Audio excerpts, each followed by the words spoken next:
তো আজকে আমরা আলোচনা করব একটি সংখ্যা ধনাত্মক না ঋণাত্মক তা নির্ণয়ের ফ্লোচার্ট ও অ্যালগোরিদম। অর্থাৎ পজিটিভ একটা সংখ্যা ইউজারের কাছ থেকে আমার কি নিতে হবে, ইনপুট নিতে হবে।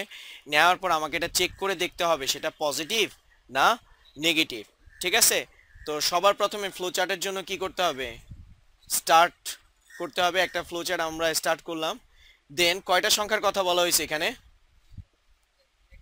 একটা সংখ্যা বলছে, তাহলে ইউজারের কাছ থেকে কয়টা ইনপুট নিতে হবে? একটা। এখন আমি কি জানি ইউজার কি ইনপুট দিবে? তো আমি সেটাকে কি ধরলাম, সেটাকে আমি ধরলাম এক্স। ওকে, এবার একটা সংখ্যা পজিটিভ না নেগেটিভ কেমনে বের করতে হবে, লজিকটা কি, মানে এটার পদ্ধতিটা কি? আমরা সংখ্যা রেখা করছিলাম না? সংখ্যা রেখা যখন করছি তখন মাঝখানের বিন্দুটাকে কি ধরা হইতো, আর যেটা বাম সাইডে থাকতো সেটাকে কি ধরা হইতো, আর যেটা ডান সাইডে থাকতো সেটাকে কি ধরা হইতো, ধনাত্মক। তো এইটাকে যদি আমরা ম্যাথমেটিক্যাল ভাবে প্রকাশ করতে চাই তাহলে কেমনে প্রকাশ করব? ভেরি গুড, এটা হচ্ছে আমরা কন্ডিশনটা এভাবে সেট করব, এক্স গ্রেটার অর ইকুয়াল কত, মানে গ্রেটার দেন কি জিরো। যে সংখ্যাটা জিরোর থেকে বড় হবে সেটা কি প্লাস মানে পজিটিভ, আর যেটা জিরোর থেকে ছোট হবে সেটা কি হবে, নেগেটিভ হবে। তো আমরা তাই করি। ওকে, তো যখনই কন্ডিশন নিয়ে কাজ করব, মানে যখন দুইটা ডিসিশন আসবে, পজিটিভ নেগেটিভ কয়টা ডিসিশন আসতেছে, যখনই একের অধিক ডিসিশন থাকবে তখন কি ইউজ করতে হবে, এই বক্সটাকে কি বক্স বলা হয়, কন্ডিশনাল বক্স বলা হয়। এটাকে কি বলা হয়, যখন একের অধিক ডিসিশন থাকবে সেটাকে কি বলা হবে, সেখানে কি ইউজ করতে হবে, কন্ডিশনাল বক্স। যেমন আমরা গত টিউটোরিয়ালে যখন গড় নির্ণয় করছি এখানে কি কোনো ডিসিশন ছিল? এখানে ডিসিশন মেকিং আছে, পজিটিভ না নেগেটিভ, মানে সহজ কথায় একের অধিক যদি চয়েস থাকে তখনই আমাকে কি ইউজ করতে হবে, কন্ডিশনাল বক্স। এটার ভিতরে আমি কন্ডিশনটা কি সেট করতেছি, এক্স গ্রেটার জিরো। যদি ইয়েস হয় কি আসবে, এখান থেকে দুইটা অপশন আসবে, একটা ইয়েস আর একটা কি নো। যদি ইয়েস হয় সেটাকে কি বলা হবে, সেটাকে বলা হবে পজিটিভ, সেটাকে কি বলা হবে,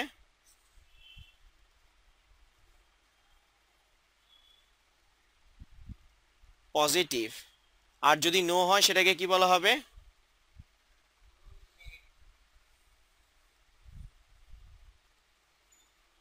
ওকে। এবার সাপোজ বাপ্পি এখানে কি করলো, x equals to one input দিল। তো এক্স এর পরিবর্তে আমরা কত বসাবো, ওয়ান। ওয়ান কি জিরোর থেকে বড়? ইয়েস, তাহলে সে কি প্রিন্ট করবে, ওয়ান পজিটিভ। ওকে, এবার প্রান্ত এখানে মাইনাস ওয়ান দিল, তো এখানে এক্স এর পরিবর্তে কত বসবে, মাইনাস ওয়ান। মাইনাস ওয়ান কি জিরোর থেকে বড়? না, তাহলে মাইনাস ওয়ান কি হবে, নেগেটিভ হবে। এবার এখানে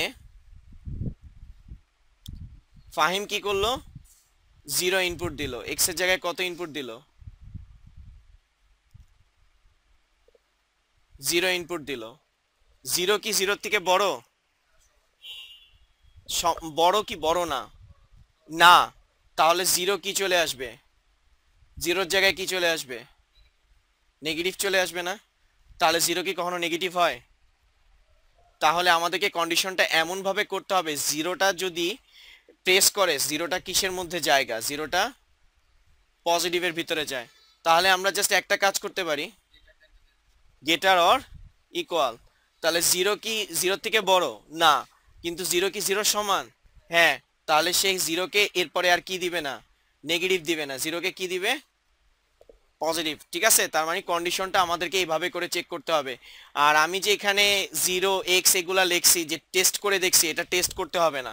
ঠিক আছে, তোমরা চাইলে বাসায় এটা কি করতে পারবা, টেস্ট করতে পারবা, যে ফ্লো চার্ট কোনো একটা ড্র করার পর ওইটাকে টেস্ট করলে বোঝা যায় যে আমার ডায়াগ্রামটা ঠিক আছে কি নাই। ওকে, তো আমাদের এখানে চেকিং শেষ।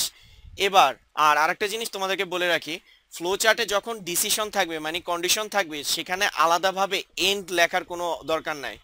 আমরা যখন গড় নির্ণয় করছিলাম ফ্লো চার্টে ওইখানে লাস্টে কি লিখছিলাম, প্রোগ্রামে এন্ড, কারণ এটাতে কোনো কি ছিল না, ডিসিশন ছিল না।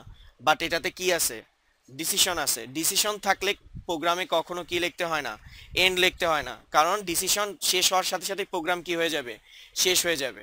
কথা কি বুঝে গেছে? যেমন আমরা এখানে 0 ইনপুট নিছি, 1 ইনপুট নিছি, 1 এর ভ্যালু পজিটিভ আসার সাথে সাথে প্রোগ্রামটা কি হয়ে যাবে, শেষ হয়ে যাবে না? ওকে, কারো কনফিউশন আছে এখানে?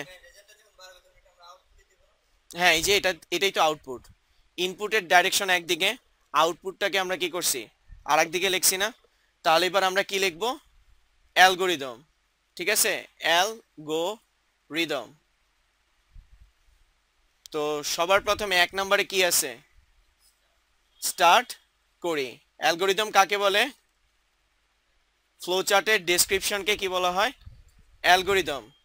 2 নাম্বার, ইনপুট আমরা কি নিই, ইনপুট এক্স নেই। ওকে।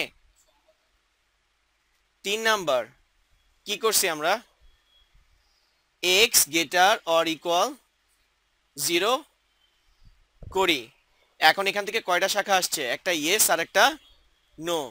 তো আমরা ফার্স্টে ইয়েস লিখবো, এটাকে কিন্তু আমরা 4 নাম্বার দিব না, এটাকে আমরা কি করব না, 4 নাম্বার দিব না, কারণ কন্ডিশন আমার কয় নাম্বারে আছে, 3 নাম্বারে। 3 নাম্বারের শাখা কয়টা, একটা ইয়েস আর একটা, তো ইয়েস এর জন্য আমরা কি করছি, ইয়েস হইলে কোথায় যাইতেছে, এই বক্সটাতে। এটা এটা কি কোন ধরনের বক্স, আউটপুট বক্স হলে আমরা কি লিখবো,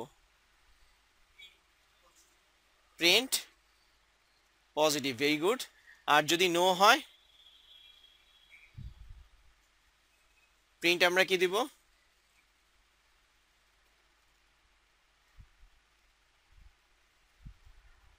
ওকে। আমাদের প্রোগ্রাম কি হয়ে গেল, শেষ হয়ে গেল।